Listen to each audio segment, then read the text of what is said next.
What's going on? It's your boy Dalton from the Petrol List, and Max Verstappen needs to take accountability. And this is coming from a new Max Verstappen fan. Yeah, I think for the first time on the Petrol List, I'm admitting that, yeah, I'm a fan of Max Verstappen's racing driving. Ironically, we all know what happened. Lewis Hamilton needs to retire his nice guy act. He needs to retire his nice guy act. We'll talk about that. And the Spanish Grand Prix highlights the need for those big old swoopy turned legacy tracks. I know that by and large, the city tracks take in more revenue, but my gosh, there's something about tracks that are actually built from the ground up for racing driving. And I think that the people who sign the contracts need to either one, take that into account, or two, make the cars much, much smaller. No more of this incremental teeny tininess that we're going to get in the 2026 cars. It is a step in the right direction, but if we're going to be having these cars race at a whole bunch of city tracks, then these cars need to be about a third smaller than what they currently are. I mean, check out Formula E. But if those cars weren't made of lithium ion, they would actually be really entertaining to watch because they are microscopic and compared to the behemoths that the likes of Max Verstappen and Lewis Hamilton and Charles Leclerc and Lando Norris and Oscar Piastri are forced to drive on right now. Let's get into Ferrari. And before I say anything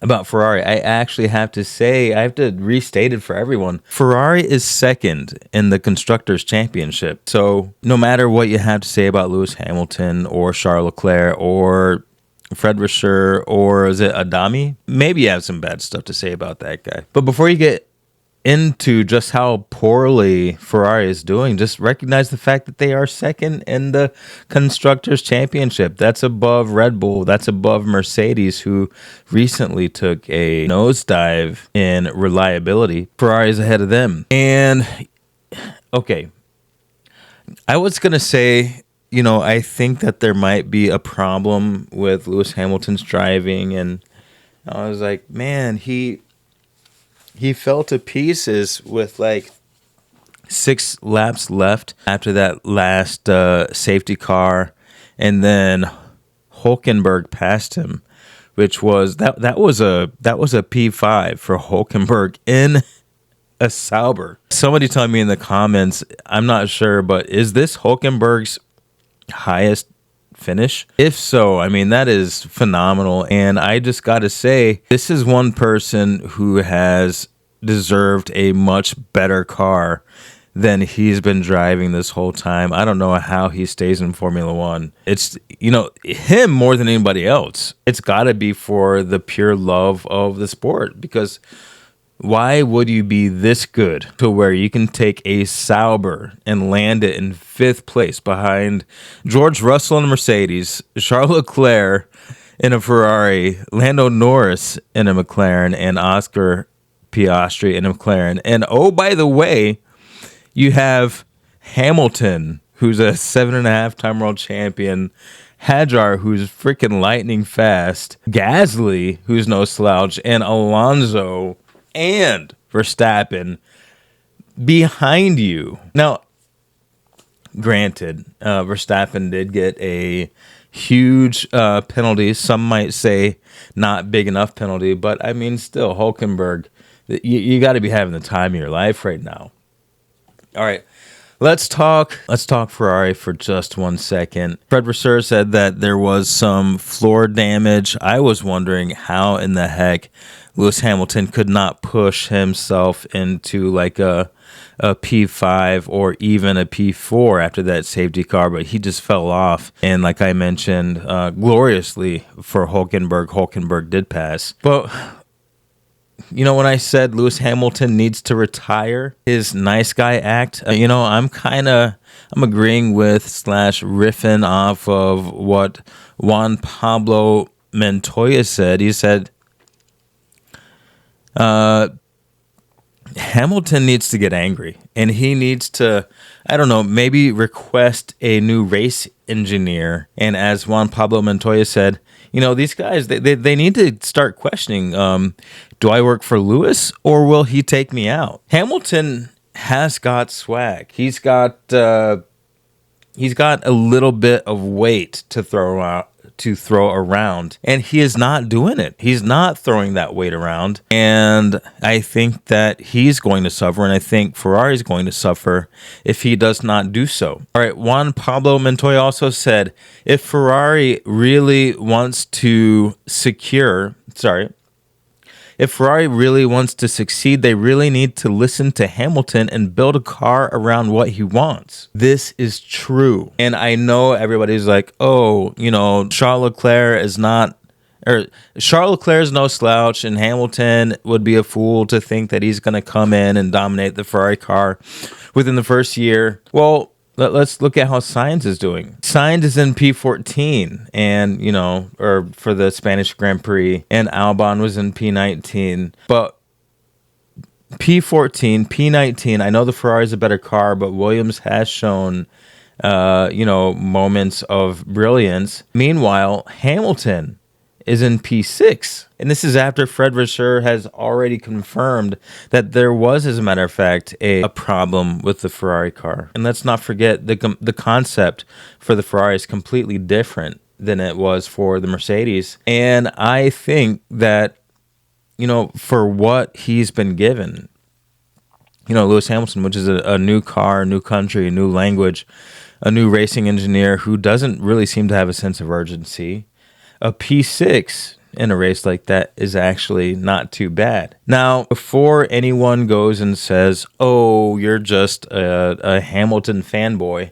let's not forget about this. Max Verstappen, penalty included, went from P3 to P10, and he still got driver of the day. So I don't want to hear any crap about, oh, you're a fanboy. We all have our biases. And I think that Lewis Hamilton does actually need, and he's actually earned a little more time in that Ferrari seat. I don't know whether to call it first or second seat, to just kind of see what's going on. I mean, to be completely honest, I actually want to see what happens in 2026. I think that's going to be a lot more telling. Let's go back to Max Verstappen here for just a quick second. In 1996, Michael Schumacher deliberately crashed into Villeneuve. Am I saying that right? Villeneuve. Anyway, and he lost all of his season points, and he was also disqualified for the 1996 season. And this is Michael freaking Schumacher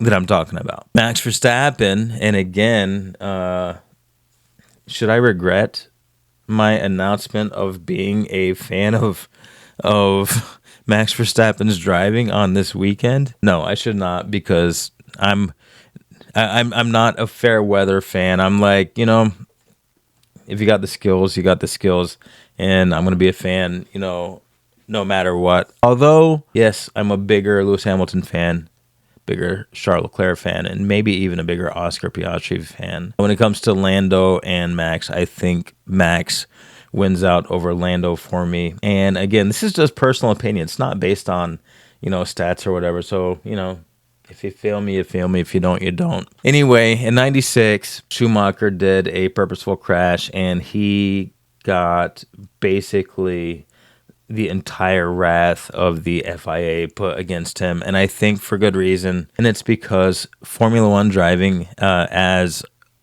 any type of racing driving, is absolutely dangerous, and it's got to be respected. And you can't just crash into somebody because you're frustrated. And I get it. I can't say what I would do in that situation if I thought that I had a bit of a weird run-in with Leclerc and then Russell, and then you put me on hard tires. I might just be like, F it. You know what I mean? But at the end of the day, if you're like, F it, you got to take the consequences with it. Just the other day, George Russell said, I'll take the penalty. And the FIA said, well, guess what? Your penalty is a drive-through, which is basically a 20-second penalty. So the FIA has to bring that same energy to a kind of a huge infringement that Max Verstappen says did. And when asked, he said, "Does it matter?" Yeah, man, freaking matters, dude. You just ran into another car. That kind of matters more than everything else that you did throughout the entirety of the race. And I'm agreeing with some other folks. I think that the FIA should have at the very least, given Max Verstappen one cheeky race ban. Now, I want to talk a little bit about the race itself. Oscar Piastri starting off, and he just freaking got after it, man. Lap 1, turn 1, literally after the races, pun only partially intended. George Russell goes off. The Mercedes are fighting a little bit, and you have got Charles Leclerc and Lewis Hamilton battling it out, and the Ferraris are definitely looking like they could be in it to win it, or at the very least in it to podium it. Anyway, Oscar Piastri maintains his lead. He's on soft tires in lap 52. Norris is about 3 seconds behind him, and Max Verstappen is right near Lando Norris. And then amazingly, Max Verstappen gets into some traffic, and he's got the likes of, Liam Lawson and Albon and Bierman and stuff fighting in front of him, and you can just see him waving people off. Like, I know that was not meant to be a show of driving prowess, but this guy was upshifting, going around a corner, and still having the presence of mind to wave people off while passing them. I mean, the guy, he is a driving genius. And, we've had other driving geniuses on the grid, and there still are some. I'm gonna say Piastri, Hamilton, and Leclerc to name a few, but that was, I do have to admit, that was pretty amazing. Okay, so we're getting pretty long in this here race view. I'm gonna go ahead and shut it off, but not before I get into the value of Spa. I'm just going to say it. There's a difference between a racetrack that was made for racing, that somebody just said, this would be a really good turn for overtakes. This is a really good straight. Every racetrack should have a long straight, because you got to show what the constructors have done in terms of aero and engine. You just got to see. You got to let the car shine. You got to let the car shine. And I have to say, the Spanish GP in Catalonia with that long straight going into the long sweeping right-hander, that just shows you this is what we've done with the engine and the aero. And then second, on the curve, this is what we've done for mechanical grip and aerodynamics.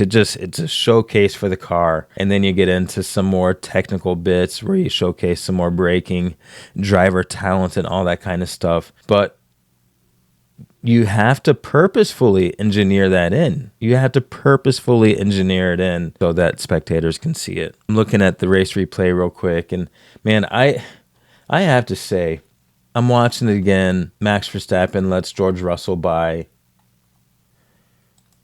He really slows down. You can see him slow down. Lets him by. George Russell goes to, take his left-hand turn. Max Verstappen accelerates into George Russell's car. This is something that I've done after much, much, much frustration in iRacing or Mario Kart. I could never picture doing that on a real racetrack. That was pretty bad. That was pretty bad, man. So I think that, I think he deserved a little bit more than just a 10 place or 10-second penalty or whatever. I think that's pretty weak. And, I want to see him race. I do want to see him race, but I don't want to see other drivers being put into danger. I know it was kind of a low-speed corner, but, I mean, you just have to respect the fact that this is what you guys are doing. You're in race cars, so you can't be causing a crash. That's pretty weak. All right, well, that was it. I've been Dalton. This has been the Petrolist, and you have been great. Thanks for watching, and I'll see you next time. Just a little side note. My last couple of videos, super low energy. I had driven up to Colorado, which from here is a 12 to 13 hour journey. Drove the whole time, didn't really have all my computer gear, and was trying to make some videos. It's not too easy, but for the rest of the summer, I don't really see any reasons why I can't make my traditional videos. So make sure you do like, comment, and subscribe. And I guess one last question is, if I'm really struggling that much, do you guys want to see me still do a video, or should I just get like a good night's sleep and then come back and nail the video the next day? I don't know. It's something I was thinking about. All right. See you guys next time. I'm out.